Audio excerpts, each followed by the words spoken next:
গোপালগঞ্জে জাতীয় নাগরিক পার্টির এনসিপি আয়োজিত এক সমাবেশের মঞ্চে হামলা ও ককটেল বিস্ফোরণের ঘটনা ঘটেছে। বুধবার বেলা ১:৩০টার দিকে পৌর পার্কের উন্মুক্ত মঞ্চে এ হামলা ও ভাঙচুর হয়।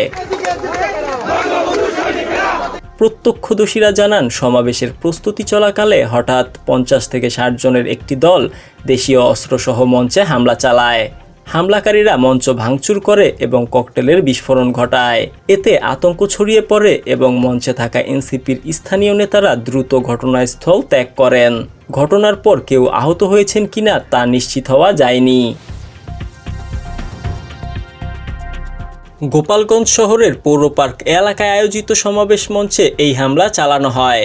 গোপালগঞ্জ সদর থানার ভারপ্রাপ্ত কর্মকর্তা ওসি মীর মোহাম্মদ সাজিদুর রহমান বিষয়টি নিশ্চিত করেছেন। এর আগে সকালে এনসিপির পদযাত্রা কর্মসূচিকে ঘিরে গোপালগঞ্জে উত্তেজনা ছড়িয়ে পড়ে। সকাল 9:45টার দিকে সদর উপজেলার উলপুর এলাকায় পুলিশের একটি গাড়িতে হামলা ও অগ্নিসংযোগ করা হয়। এই ঘটনায় ৩ পুলিশ সদস্য আহত হন। পরবর্তীতে বেলা 11:30টার দিকে সদর উপজেলার গান্দিয়াসুর এলাকায় উপজেলা নির্বাহী কর্মকর্তার গাড়িবহরে হামলা চালানো হয় এবং গাড়ি ভাঙচুর করা হয়।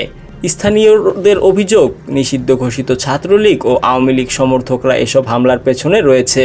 তবে এই বিষয়ে অভিযুক্ত দলের পক্ষ থেকে কোনো মন্তব্য পাওয়া যায়নি। গোটা ঘটনাকে কেন্দ্র করে এলাকায় চরম উত্তেজনা বিরাজ করছে। এই ঘটনায় এখন পর্যন্ত 7 জনকে আটকের খবর পাওয়া গেছে।